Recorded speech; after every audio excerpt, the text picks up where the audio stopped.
একটি যাত্রীবাহী বাস থেকে গাঁজা উদ্ধার করল শান্তিরবাজার থানার পুলিশ। মঙ্গলবার শান্তিরবাজার থানার সংলগ্ন এলাকায় রুটিন তল্লাশি চালায় পুলিশ। এরই মধ্যে আগরতলা থেকে সাবরুম মনোবনকুলগামী কুয়েশা কৃষ্টি নামক বাসে তল্লাশি চালাতে গিয়ে এক যাত্রী কথাবার্তায় সন্দেহ জাগে পুলিশের। এরপর তল্লাশি চালিয়ে শ্যামল সরকার নামে যাত্রীর কাছ থেকে 5 প্যাকেট গাঁজা উদ্ধার করা হয়। জানা যায় প্রতি প্যাকেটে 2 কেজি করে মোট 10 কেজি গাঁজা উদ্ধার হয়। আমরা সকাল বিকেল এমনিতেই আমাদের নাকাতে রুটিন চেক আপ থাকে। আজকে সকালবেলা যখন রুটিন চেক আপ আমরা করতেছিল আমাদের নাকাতে অফিসাররা, তখন একটা মানে বাস চেক করে।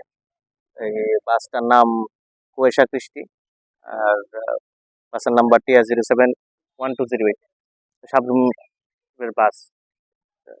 চেক করার সময় যখন একজন লোককে সন্দেহজনকভাবে দেখায়, তার সঙ্গে একটা ব্যাগ আছে। ব্যাগটার আকৃতি একটু বড় ছিল। তো এই আকৃতি বড় থাকায় ব্যাগটাকে আমরা মানে সন্দেহময় করে দেখি, ওকে জিজ্ঞেস করি ব্যাগটার মধ্যে কি আছে। তখন মানে ওর কথাবার্তায় আমাদের মধ্যে একটু সন্দেহ সৃষ্টি হয়, এবং তখন সঙ্গে সঙ্গে আমরা বাসটাকে দাঁড় করাই, ওকে দাঁড় করাই, এবং আমরা মানে মানে প্রায় ব্যাগের সামনে বুঝতে পারি যে এটার মধ্যে কিছু NDPS আর্টিকেলস লাইক গাঁজা এটার মধ্যে আছে।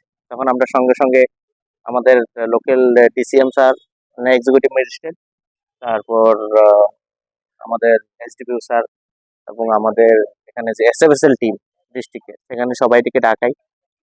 ব্যাগের মধ্যে জিনিসটা আমরা অ্যাজ পার প্রসিডিউর আমরা ব্যাগটা মানে চেক করি। চেক করার পর সেখানে গাঁজা উদ্ধার হয়। 10 কেজি গাঁজা ছিল দুটা ব্যাগের মধ্যে, একটাতে 4 কেজি আর একটাতে আপনার 2 কেজি। আমরা আটক করেছি, এবং এবং ওর বিরুদ্ধে আমরা NDPS অ্যাক্টে মামলা এখন রুজু করব। ভালোবাসা বদলায়নি, আর বদলায়নি তারা তারা 5 দশক ধরে গ্যাস অম্বল ও পেটের সমস্যার একমাত্র সমাধান গ্যাস নল।